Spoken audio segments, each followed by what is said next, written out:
Listen up, you beautiful bastards. I'm Insipid, and this is Trove. What are we up today? We're having one of those nice little conversations again.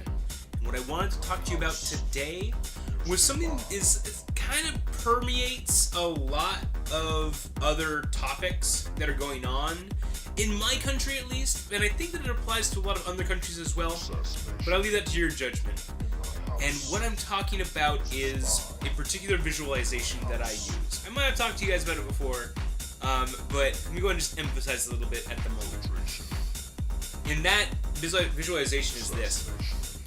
There is the idea that we as people can be divisive. And we have these extremes that we're prepared to go to. If you look at the word radical and then hit the space bar, there's going to be a nice list of things that drop down in Google for you in terms of radical blank. And there's no shortage of things that can go to one extreme or another. There's a spy. Often, in my experience, it ends up being a dichotomy of one or the other. The primary example that comes to mind for me, most specifically, is the political parties of my country, and that's Republican, or typically considered conservative, and Democrat, typically considered liberal. And there's the visualization is a pendulum.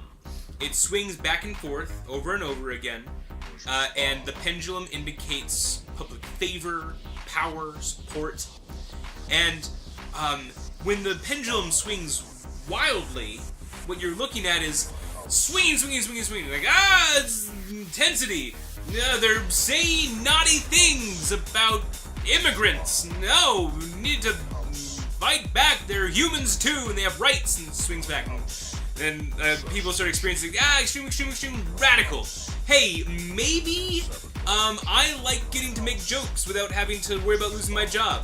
Maybe political correctness has gone too far. Maybe we need to bring it back. And then there's this acceptance. Like, all right, we've gone too far. Maybe this kind of radicalism is unhealthy for us. And then the pendulum swings back. Hey, if we're using historical references, I'm not saying this is one party or the other. Just bear with me. Maybe euthanizing people is a bad idea. Maybe we need to stop that. Maybe that doesn't dignify people. Maybe it deprives them of their value and worth. And it swings back. Maybe there are certain behaviors that just aren't acceptable. Maybe there are some things that I don't know. I'm gonna say that stabbing people just flat out, no matter what country you live in, is a bad thing to do. And maybe we need to stop that.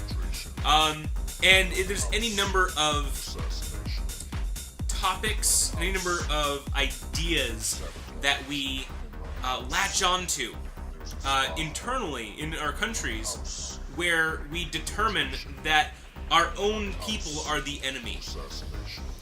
And by having an enemy within, we identify, we create an identity based around our role as a combatant.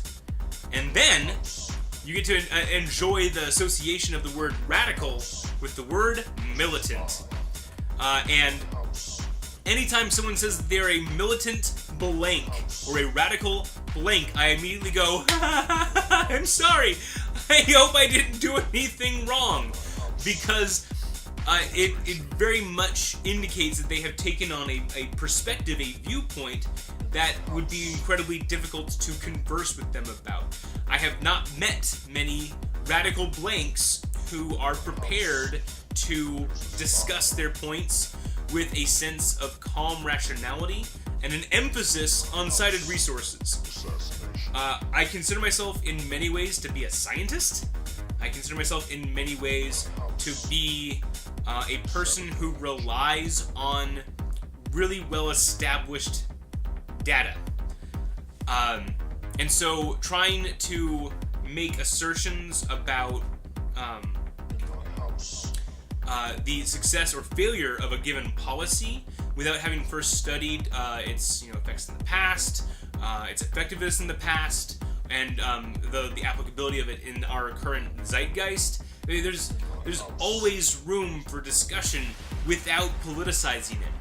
And I'm concerned that we are becoming increasingly susceptible to being mobilized as the militant blank of others who have their own agendas. Now, I'm not trying to build conspiracy theories for you. What I'm trying to say is that in my experience, I'm seeing two different things. Because the pendulum in my country was slowing down. It was calming its shit. It was going clack, clack, clack, clack, clack, clack, clack, clack, clack. And then it was like, okay, maybe we can just chill out a little bit. Right around the middle, wave back and forth, nice and light, and it's fine. It's okay. It's okay to be okay. Huh? Yeah? A little bit of this, but balance. A little bit of that, but balance. There wasn't any particular drive to force the pendulum in one direction or another. And I'm seeing these various forces that have come into play that are trying to shove the pendulum as hard as they can into one zone or another. And so right now the pendulum is just about to break for having been pressed so hard, and it's building all this vacuum down here where it's about to get sucked in the opposite direction super fucking hard. And it's tumult. It's constructed, artificial tumult. It's contrived divisiveness where we have nothing left but enemies in the state, where we've lost the ability to sit up and go, hey, how is the world doing these days? What? Shit's on fire? Fuck.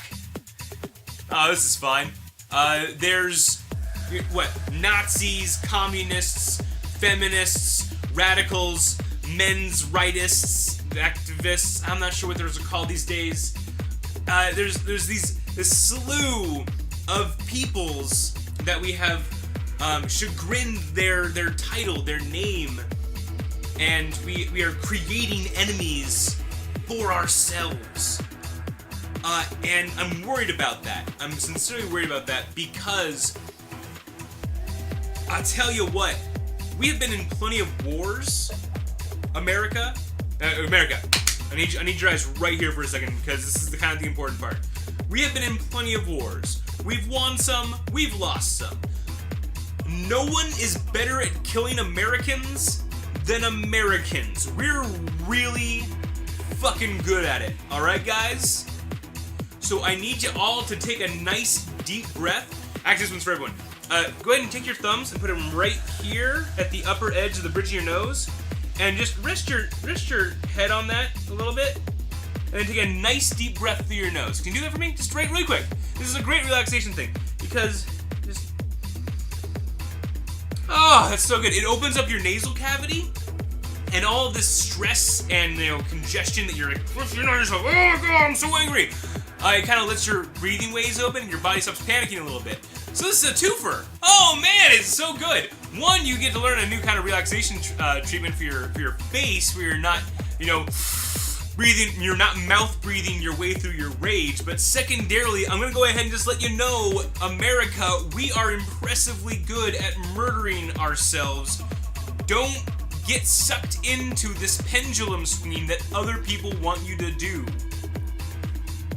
You get to make the choice on this. It is your choice, it always has been your choice, and it always will be your choice. Sometimes the choices suck. Sometimes the choices blow all of the goats. And as you know, the channel motto goes, no blown goats. But I understand that it's challenging to leave those goats unblown. I'm just asking you, take a moment and then don't blow the goats. That's it. That's the big takeaway message here. Don't blow the goats. Please, goodness gravy, leave those goats unblown. I'm Insipid and those are my comments.